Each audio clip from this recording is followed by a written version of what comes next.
भारत के राष्ट्रपति अ, क्रम, नाम एवं कार्यकाल: डॉक्टर राजेंद्र प्रसाद 26/1/1950 से 13/5/1962। दूसरा, डॉक्टर एस राधाकृष्ण 13/5/1962 से 13/5/1967।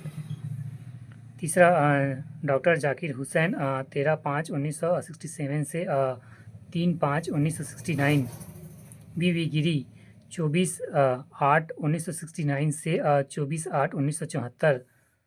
फरुद्दीन अली अहमद 24/8/1974 से 11/2/1977। नीलम संजीव रेड्डी 25/7/1977 से 25/7/1982। ज्ञानी जैन सिंह 25/7/1982 से 25/7/1987। आर वेंकटरमन 25/7/1987 से 25/7/1992। डॉक्टर शंकर दयाल शर्मा 25/7/1992 से 25/7/1997। 10वां, डॉक्टर के आर नारायण 25/7/1997 से 25/7/2022। नहीं, 2002। 22 कहाँ मिल रहा। 11, डॉक्टर एपीजे अब्दुल कलाम 25/7/2002 से 25/7/2007 तक।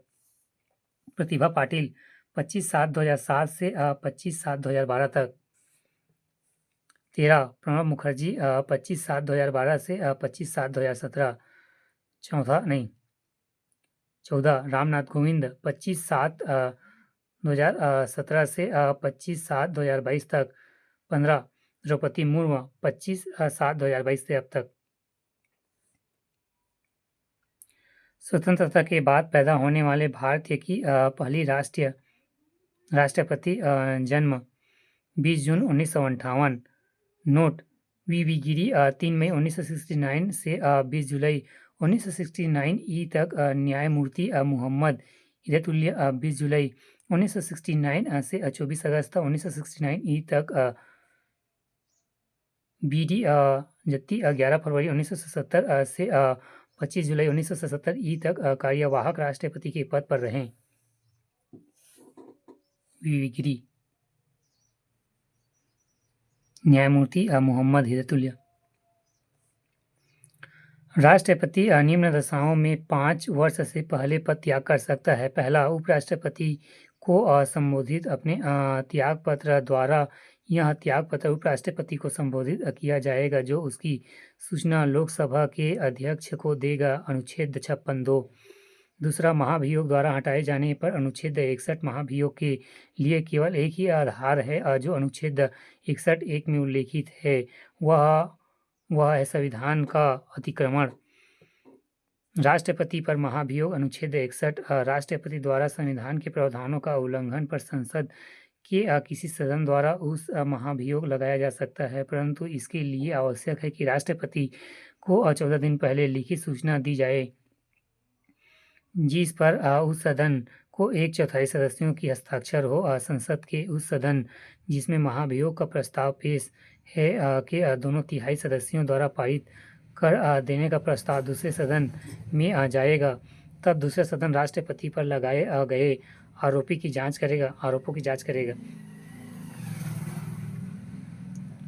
या कराएगा, और ऐसी जांच में राष्ट्रपति के ऊपर लगाए गए आरोपों को सिद्ध करने वाला प्रस्ताव 2/3 बहुमत पारित हो जाता है। तब राष्ट्रपति पर महाभियोग की प्रक्रिया पूरी समझी जाएगी और उसी तिथि से राष्ट्रपति को पद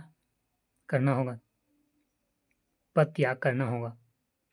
राष्ट्रपति की रिक्ति को 6 महीने के बाद भरना होता है। जब राष्ट्रपति पद की रिक्त पदावधि 5 वर्ष की समिति से हुई है, तो निर्वाचन पदावधि की समाप्ति के पहले ही कर लिया जाए।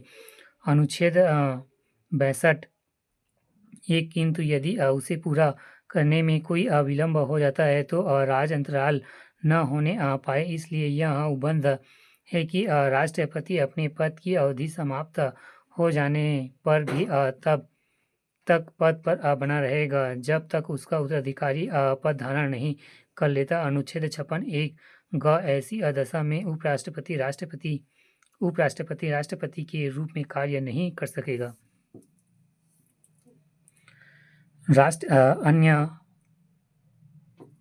अन्य आकस्मिकताओं में राष्ट्रपति के कृत्य का निर्वाह। अनुच्छेद 70 जब राष्ट्रपति उपराष्ट्रपति दोनों पद रिक्त हो जाए तो आकस्मिकताओं में अनुच्छेद 70 राष्ट्रपति के कृत्यों का निर्वहन या उपबंध इसके अनुसार संसद जैसे कि उचित समझे वैसे उपबंध कर सकती है।